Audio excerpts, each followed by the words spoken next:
Hi, I'm here today on behalf of Cornerstone Event Management to give you my 5 suggestions for a successful dressage show.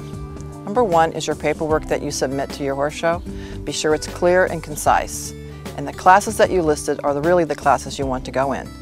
Number 2, a good working knowledge of the rule book is always helpful. That goes for any special programs you may be interested in, like Young Riders, High Performance, or the regional championships. Know the criteria. Number 3, ask questions. If you have questions, go to the proper sources for information. Number 4, make a master checklist of all the items you're going to need at your horse show. Don't be looking for a tack store once you arrive. And number 5, enjoy yourself. Horse shows are fun and exciting. Take a deep breath and have a good time.